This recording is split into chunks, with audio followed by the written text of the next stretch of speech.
మీకు సరదాగా 3 ప్రశ్నలు. సో ఫస్ట్ క్వశ్చన్, మనకి సడన్గా చెస్ట్ పెయిన్ స్టార్ట్ అయింది, ఇది గుండెపోటేమో అంటే హార్ట్ అటాక్ వచ్చిందేమో అని మనకి డౌట్ వచ్చింది. బట్ లక్కీగా మన చేతికి స్మార్ట్ వాచ్ పెట్టుకుని ఉన్నాం. సో ఈ స్మార్ట్ వాచ్లో ఈ హార్ట్ రిథమ్ అంటే ఈ గుండె అనేది ఎలా కొట్టుకుంటుంది అనేది రికార్డ్ అవుతూ ఉంటుంది.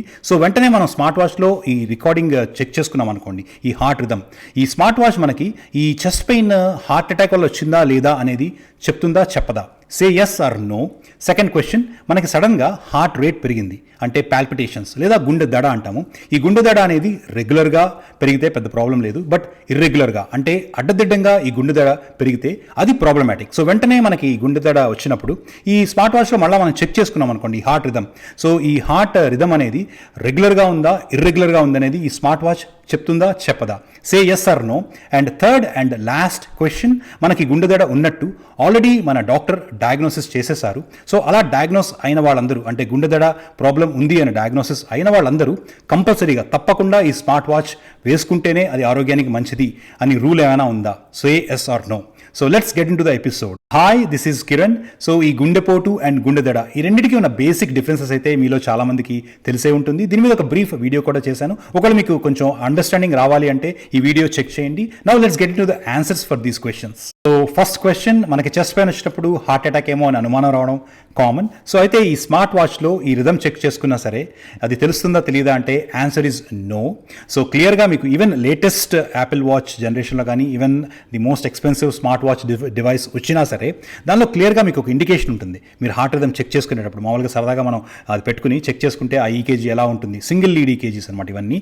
దానిలో క్లియర్గా వాళ్ళు ఒక డిస్క్లైమర్ ఇస్తారు. అదేంటంటే this is not to detect your heart attacks అనేది క్లియర్గా రాసి ఉంటుంది. అది ఎందుకు అంటే ఈ సింగిల్ లీడ్తోనే కాదు, ఒకవేళ ఇంకా టెక్నాలజీ ఇంప్రూవ్ అయినా ఈ హాస్పిటల్కి వెళ్లకుండా చెక్ చేసుకోకుండా హాస్పిటల్లో మనకి ఈకేజీ అంటే ఈసీజీ అంటారు ఇండియాలో, ఎకోకార్డియోగ్రామ్ చేసినప్పుడు 12 లీడ్స్ యూజ్ చేసి ఈ హార్ట్ అటాక్ ఉందో లేదో డయాగ్నోసిస్ చేస్తారు. సో మనకి చెస్ట్ పెయిన్ వచ్చినా లేదా ఆయాసం లాంటివి వచ్చినా ఈ గుండె దడ గురించి గుండెపోట్ల గురించి వేరే ఎపిసోడ్ ఇంకోటి చేస్తాను వాటి సిమ్టమ్స్ గురించి. బట్ వాటికి మెయిన్ మనం క్లినికల్గా డాక్టర్ దగ్గరికి వెళ్ళి చెక్ చేయించుకోవాల్సిందే తప్ప ఈ వాచెస్లో అయితే డిటెక్ట్ కాదు. That is the answer for the first question. And second question, గుండె దడ.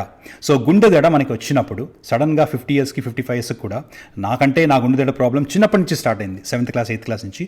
చాలామందికి కొంతమందికి ఈ 50-55 ఇయర్స్ వచ్చాక ఏదో ఒక టైప్లో ఈ గుండె దడ అబ్నార్మల్గా కొట్టుకోవడం, యూజువల్గా ఏట్రియల్ ఫిబ్రిలేషన్ అంటారు, నాది సూప్రావెంట్రికులర్ టెకికార్డియా. సో ఏట్రియల్ ఫిబ్రిలేషన్ లాంటివి రావచ్చు.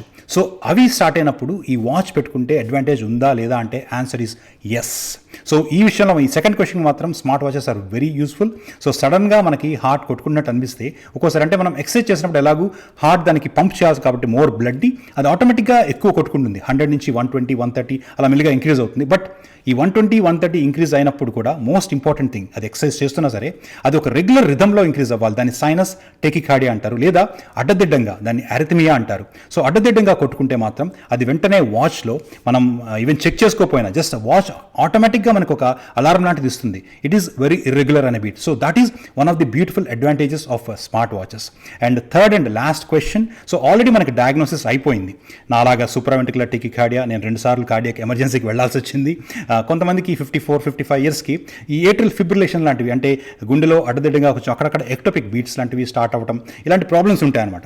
సో ఆల్రెడీ మీకు డయాగ్నోసిస్ అయిపోయిన తర్వాత ఈ స్మార్ట్ వాచ్ వల్ల ఏమైనా ఎక్స్ట్రా అడ్వాంటేజ్ ఉందా అంటే ఇట్స్ క్లియర్లీ నోటెడ్ దట్ మీకు ఆల్రెడీ డయాగ్నోసిస్ అయిపోయిన తర్వాత మాత్రం ఎటువంటి అడిషనల్ అడ్వాంటేజ్ అయితే లేదు. డెఫినెట్గా మన సాటిస్ఫాక్షన్ కోసం ఎలా ఉంటుంది హార్ట్ రిథమ్ అనేది చూసుకోవడానికి యూజ్ అవుతుంది. ఎందుకంటే ఈ హార్ట్ ప్రాబ్లమ్స్ ఎలా ఉంటాయంటే ఈ హార్ట్ రిథమ్ ప్రాబ్లమ్స్, ఈ ఎలక్ట్రిక్ కండక్షన్ సిస్టమ్ ప్రాబ్లమ్స్ అవి మనకి గుండెదడ వచ్చింది. ఇప్పుడు మనం వెంటనే హాస్పిటల్కి వెళ్ళాం అనుకోండి, అప్పుడు గుండెదడ ఆగిపోతే అప్పటికి వెళ్ళేటప్పటికి వాళ్ళు దాన్ని డిటెక్ట్ చేయలేరు ఏ type of heart irregular beat అనేది. సో అందుకనే మనకి ఎప్పుడైనా వాచ్ ఉంటే అది మెయిన్ యూజ్ అయ్యేది దానివల్ల ఏంటి అంటే ఎప్పుడైతే ఈ వాచ్లో అది అబ్నార్మల్గా రికార్డ్ అవుతుందో అట్లీస్ట్ మనం హాస్పిటల్కి వెళ్ళే టైంకి ఆగిపోయినా మనం దాన్ని చూపించుకోవచ్చు. సో అట్లీస్ట్ డాక్టర్కి నేను ఇలా రికార్డ్ చేసుకుంటున్నప్పుడు నాకు సడన్గా ఏమనిపించిందంటే వాచ్లోంచి ఇండికేషన్ వచ్చింది ఇది ఇర్రెగ్యులర్ అని. అప్పుడు వాళ్ళు ఇంకా ఫర్దర్ టెస్ట్ చేయడానికి మనకి చిన్న డాక్యుమెంటేషన్ లాంటిది ఉంటుందే తప్ప ఒక్కసారి డయాగ్నోసిస్ అయిపోయాక అంటే మనకి అస్సలు డయాగ్నోసిస్ లేని వాళ్ళకి ఒకవేళ ఈ డాక్యుమెంటేషన్కి ఈ వాచ్ అనేది ఉపయోగపడుతుంది తప్ప ఆల్రెడీ డయాగ్నోసిస్ అయిపోయిన తర్వాత అది ఎక్స్ట్రాగా పెట్టుకోవడం వల్ల లిటిల్ బిట్ సైకలాజికల్ అడ్వాంటేజ్ ఉండొచ్చు, లేదా ఒక డేటా కలెక్షన్ కోసం ఉండొచ్చు తప్ప దానివల్ల ఎడిషనల్ అడ్వాంటేజ్ అయితే లేదు. సో అవి ఆ 3 క్వశ్చన్కి ఆన్సర్. సో ఫైనలీ ఈ ఎపిసోడ్ ఫినిష్ చేసే ముందు నాకు ఆల్రెడీ గుండెదడ ప్రాబ్లం ఉంది, మరి ఇప్పుడు ఈ స్మార్ట్ వాచ్ వాడడం మానేస్తే ఎలా అంటే నా ఆన్సర్ 3 స్టెప్స్లో. ఫస్ట్ స్టెప్, నాకు ఆల్రెడీ 2017లో 2022లో ఈ కార్డియక్ ఎమర్జెన్సీ వచ్చి ఎమర్జెన్సీ డిపార్ట్మెంట్కి వెళ్ళటం, ఇది ఈసీజీలో రికార్డ్ అవ్వటం, వీటి వల్ల నాకున్న డయాగ్నోసిస్ ఏంటి అనేది తెలుసు. దాంతోపాటు ఎలాంటి సిచ్యువేషన్స్లో ఎలాంటి సబ్స్టెన్సెస్ వల్ల ఈ గుండెదడ అనేది నాకు వస్తుంది అంటే ట్రిగర్ ఫ్యాక్టర్స్ అంటారు. ఆ ట్రిగర్ ఫ్యాక్టర్స్ అన్ని ఆల్మోస్ట్ ఆల్ నా దగ్గర ఇప్పుడు లిస్ట్ ఉంది. సో ఎప్పుడైతే ఇవన్నీ నాకు క్లియర్గా ఉందో వాటిని అవాయిడ్ చేయడం మొదలెట్టప్పటి నుంచి అంటే 2022 తర్వాత నాకు ఈ పాల్పిటేషన్స్ అనే ఎపిసోడ్స్ ఆటోమేటిక్గా తగ్గిపోయినాయి. సో ఆ తర్వాత ఎంత తగ్గిపోయినాయి అంటే నేను రెగ్యులర్గా ఫ్రీక్వెంట్గా నా హార్ట్ రేట్ ఎంత ఉంది, రెస్టింగ్ హార్ట్ రేట్ ఎంత ఉంది, ఇవన్నీ రెగ్యులర్గా ఫ్రీక్వెంట్గా చెక్ చేసుకునే నేను ఆల్మోస్ట్ 2022 తర్వాత నా హార్ట్ రేట్ ఎంత ఉంది అని వాచ్లో చెక్ చేసుకోవడమే మానేశాను. So that is first thing. And second thing, sensitivity. So మనకి స్మార్ట్ వాచ్ అంత యాక్యురేట్ అని చెప్పను, బట్ నా బాడీ అండ్ మైండ్ నా సిచ్యువేషన్స్ వల్ల అంటే 2 సార్లు ఈడీకి వెళ్ళడం వల్ల రెగ్యులర్గా దీంతో గత 7-8 ఇయర్స్గా సఫర్ అవడం వల్ల ఈ గుండెదడతో ఆటోమేటిక్గా నా బాడీ ఎలా తయారైపోయిందంటే ఈ సిచ్యువేషన్స్లో నాకు ఈ పాల్పిటేషన్స్ రావచ్చేమో, ఇది ముందే గెస్ చేయడం, లేదా ఈ సబ్స్టెన్స్ కొంచెం కేర్ఫుల్గా ఉండాలి. సో ఇలాంటివన్నీ నా బాడీ ముందే డిటెక్ట్ చేయడం. సో నేను over cautious and over sensitive అయిపోయాను. అండ్ నా బాడీ కూడా ఈ పడుకున్నప్పుడు లేదా మామూలుగా పరిగెడుతున్నప్పుడు ఆ హార్ట్ రేట్ మానిటరింగ్ అనేది ఇంచుమించు చేసుకోగలుగుతుంది.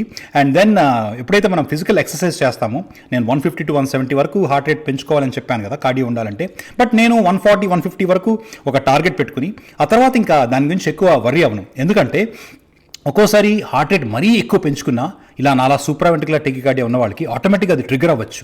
సో అది సెకండ్ స్టెప్. అండ్ మూడో స్టెప్ ఆఫ్ ఆన్సర్ ఏంటి అంటే ఎందుకు స్మార్ట్ వాచ్ వాడక్కర్లేదు అంటే, సో ఇప్పుడు నాకు ఒకవేళ పొరపాటున మళ్ళీ సూప్రావెంట్రికులర్ టెకికార్డియా ఎపిసోడ్ వచ్చిందనుకోండి, వస్తే మనకు ఆటోమేటిక్గా తెలిసిపోతుంది ఆ గుండె కొట్టుకునే విధానం, మనకి వెంటనే చెస్ట్ పెయిన్, ఆయాసం ఇవన్నీ వస్తాయి. అప్పుడు హార్ట్ రేట్ ఎంత ఉంది అనేది మాత్రమే ఈ వాచ్ చెప్తుంది. 180 ఉండొచ్చు, ఒక్కోసారి 250, 270 కూడా వెళ్ళింది. సో నాకు 180 ఉన్నా 250, 270 ఉన్నా నేనైతే ఇంట్లో కూర్చోలేను. ఒకవేళ బీటా బ్లాక్ వేసుకున్నా తగ్గదు, వెంటనే ఎమర్జెన్సీకి అయితే నేను వెళ్ళాలి అంబులెన్స్ని పిలిచి. సో ఎలాగూ వెళ్ళాల్సినప్పుడు వాచ్తో నాకు ఎక్స్ట్రాగా పని అయితే ఏమీ అవసరం లేదనిపించింది. So that's all for today. Have a wonderful time. Thank you for watching. It's just another day in Paradise.